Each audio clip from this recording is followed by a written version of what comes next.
अनेक दिग्गजांसोबत नीनाताई तुम्ही काम केलेलं आहे, ज्यांना तुम्ही गुरुस्थानी मानता, म्हणजे सत्यदेव दुबे किंवा विजयाताई. हो, हो. तर त्यांच्याबद्दल आम्ही ऐकायचं आहे. माझ्या खऱ्या अर्थाने मला असं वाटतं नाट्यजीवन किंवा कलाजीवन सुरू झालं ते सत्यदेव दुबेंच्या ग्रुपमध्ये. कॉलेजमधनं काही त्या त्या काळात काही फारसं काही करायला नसायचं की कॉलेज संपलं. आर्ट्स घेतल्यामुळे लवकरच संपायचं कॉलेज. ते संपल्यानंतर चला मग नाटकात. तर सुनील शानबाग आणि रत्ना पाठक हे माझ्या बरोबर होते कॉलेजमध्ये. त्यांच्यासोबत मी दुबेच्या ग्रुपमध्ये काम करायला लागले. म्हणजे अगदी बॅकस्टेजपासून पुढपर्यंत अशी ती त्यावेळेचा तो प्रवास होता. त्या काळी दुबईच्या नाटकांना अर्थात कोणी प्रेक्षक यायचे नाहीत. तर छबिलदासमध्ये आमची नाटकं व्हायची. 1-2 प्रेक्षक आले तरीसुद्धा नाटक करायचं. ही जी मजा असायची करत करत करत साधारण 78 साली विजया मेहतांनी मला माहिती नाही मला तर कुठे बघितलं, पण हमीदाबाईची कोठी या नाटकासाठी त्यांनी माझी एक आत्ताच्या शब्दात म्हणायचं तर ऑडिशन घेतली आणि त्यांनी मला निवडलं त्या नाटकासाठी. तिथून माझी विजयाबाईंबरोबरची जी वाटचाल सुरू झाली ती आज तागायत आहे. संजय सर, मला आता तुमच्याकडे यायचं की संजय नार्वेकर म्हणजे एनर्जीचं भलं मोठं पॅक असं म्हणतात की संजय नार्वेकर यांची एनर्जी पाहायची असेल तर त्यांचं नाटक पाहावंच पाहावं. तर ही एनर्जी संजय नार्वेकर कुठून आणतात? खरं तर हे त्याबद्दल लोकांचेच आभार मी मानतो. कारण जेव्हा स्टेजवर मी काम करत असतो तेव्हा मनापासून सगळेच जण म्हणजे मनापासून काम करत असतात. आणि जेव्हा प्रेक्षकांची त्याला दाद मिळते तेव्हा तो नट उचकतो, तो अजून जास्त करायचा प्रयत्न करतो. म्हणजे मी आता हे केलं तर त्याला समजा हसले लोक, अजून काहीतरी करून दाखवतो, मग टाळ्या येतात, मग हे येतात. त्यामुळे ती त्यांची एनर्जी मला मिळते आणि माझ्यात ती कुठून म्हणजे त्यांच्याचमुळे येते असं मला वाटतं. मला काय फॅमिली बॅकग्राऊंड असं नव्हतं नाटकाचं किंवा काही, किंवा जिथे मी विक्रोळीला आधी राहत होतो तिथे काही नाटकाची अशी चळवळ वगैरे असं काही नव्हतं. नाटकात काम करायला लागलो रुईयामध्ये, म्हणजे गर्दी करायला म्हणून आलो होतो. मग एकांकित चल ना गर्दी करायला असं करता करता ते वाचनात आलं माझ्या. मी आपलं करायचंच नव्हतं काम म्हणून जोरजोरात वाचलं. तर तो बिनधास्तपणा बघून मला डायरेक्ट हिरोचाच रोल मिळाला. म्हटलं आता काय हिरो मिळाला कधी नाही, ते आपण इतके दिवस नुसतं बघत असतो, आज करायला मिळतं, करूया. मग हळूहळू तो जसं नीनाताईने सांगितलं की एकदा नाटकाचा किडा गेला की तो तुमच्यातून सहसा बाहेर येत नाही. मग तिथे काम करत असताना त्यातली आवड निर्माण झाली हळूहळू. आणि मग रुईया कॉलेजचं एकांकिका बसवायला विनय आपटे आले. आणि तेव्हा विनय आपटेंचं नाव खूप मोठं होतं, म्हणजे गजरा वगैरे असे मोठमोठे हे होते. आणि मग मला तेव्हा मी ठरवलं की ह्याच्यात काहीतरी करूया म्हणून मग मी सरांकडे जॉईन झालो. आणि सर जिथे जिथे जातील तिथे मी त्यांच्याबरोबर जायचो. मग त्यांनी मला असिस्टंट म्हणून ठेवून घेतलं. एक दिवस ऑपरेटर आला नव्हता, म्युझिक ऑपरेटर. तर ते म्हणाले तू करशील का? बोललो हो करीन की. आता आपल्याला शिकायचं म्हटल्यानंतर करीन की, मला फक्त एकदा दाखवा काय करायचं. मग त्यांनी क्यू शीट दाखवली आणि हे असं सोडायचं. तेव्हा स्पूल होते, आतासारखे हे नव्हते की बटनांवर. तो स्पूल ॲडजस्ट करायला लागायचा, क्यू ऐकायचा, तो पाठी पुढे करायचा आणि त्या डायलॉगला बरोबर तो त्या टायमिंगने सोडायचं. असं सगळं ते 1-2 वेळा केल्यानंतर मला जमलं ते करत बसलो. क्या बात आहे. पण खरंच ही सुरुवात मलाही ऐकायची होती. आणि घरात बसलेले जे नवीन येणारे चेहरे आहेत ज्यांची खूप उत्सुकता असते की मला यांच्यासारखं बनायचं, मी पण त्यातला एक होतो तुम्हाला बघताना त्यावेळेला, तर त्यांच्यासाठी ही खूप महत्त्वाची गोष्ट आहे की कुठलाही ह्याला म्हणजे मी पण बघतच मोठा झालो. तर माझं असं म्हणणं आहे, म्हणजे माझ्या आधीच्या पिढीने पण मला तेच सांगितलं की मेहनत करावी लागते कुठल्याही ह्याच्यात गेलं तरी, की तुम्हाला स्ट्रगल हा असतोच.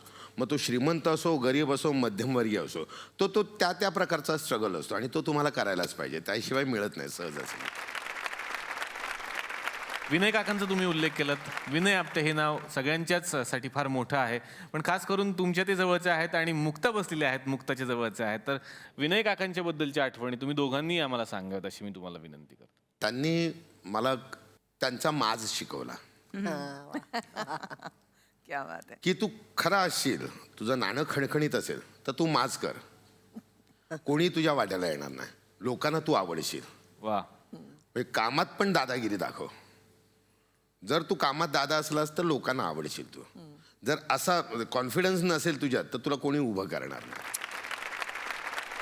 मुक्तार त्याचं भयंकर प्रेम होतं आणि खूप तिच्याबद्दल मला जेव्हा काय ती मुलगी गो काय म्हणजे ती आपल्या वेळेला हवी होती, म्हणजे आणखीन आपण असं तो नेहमी मुक्ताविषयी बोलायचा माहिती आहे का. कारण मुक्ताची माझी पण बऱ्यापैकी ओळख असल्यामुळे तो कदाचित तो विषय काढायचा. फार. आणि स्टाईल अशी एक स्टाईल मास्टर बाईकवरनं फिरवली असती तुला असं म्हणायचं. आणि सगळ्यात खुश झालं ते कबड्डी आणि एका लग्नाची दुसरी गोष्ट ना, तर माझ्या वडिलांनी एकदा त्यांना मेसेज पाठवला होता की ती खरंच तुमची मुलगी आहे असं आम्हालाच वाटतं, मला आणि तिच्या आईला. तेव्हा ते एवढे खुश झाले होते. ते म्हणले बघ मेसेज आलाय बघ कोणाचा आलाय, तुझ्या बाबांसमोर. म्हणलं अरे वा. ते खुश झाले होते की मला त्यांनी कॉम्प्लिमेंट दिली, आता काय तू माझीच पोरगी आहेस वगैरे. मस्त होता माणूस, फार छान. वा क्या बात है, क्या बात है. आणि या मंचाच्या माध्यमातून विनय आपटे यांच्यासाठी एकदा जोरदार टाळ्या झाल्या पाहिजेत.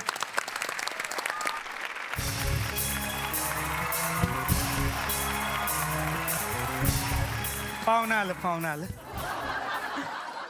फार दिग्गज माणसं आलेत पप्पा, त्यामुळे नको ना. दादा नको आज कुणाला बोलवलंय? थांब जरा. कसं सोडलं यांना? कडी घातली होती मी. दादा बाबा यांचा जाम फॅन आहे मी. काय एनर्जी वा वा वा. ह्यांना ओळखतो मी. उपेंद्र लिमये अरे वा सर वा. अगं बघा यांना ओळखतो. यांचे चित्रपट पाहिलेत मी. कोण आहेत पप्पा? Gym carry. हळद रुसली कुंकू हसलं सक्का भाऊ पक्का वैरी. जबरदस्त काम, जबरदस्त. हे काय बाबा काय करावं, छान काम करतोस परत छान. आज तू येडायस का रे परत? येडायस? कुणाला बोलवलीस? कुणाला? अमिताभ बच्चन. पप्पा अमिताभ बच्चन कसा? लहानपणीचा. हे लहानपणी एवढे होते तर जया असो यांचा जाम फॅन आहे, पोरा जाम फॅन आहे मी. कोण आहेत पप्पा? प्रीती झिंटा. प्रीतीची झिंटा ही आली, प्रीतीची झिंटा ही आली. उषकाल होता काळ रात्र झाली. उषकाल होता काळ रात्र झाली. प्रीतीची झिंटा झाली.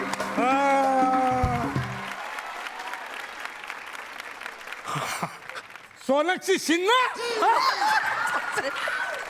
बाबा यांच्या वडिलांचा जाम फॅन आहे. चली को कहते हैं राज बब्बर वडील यांचे.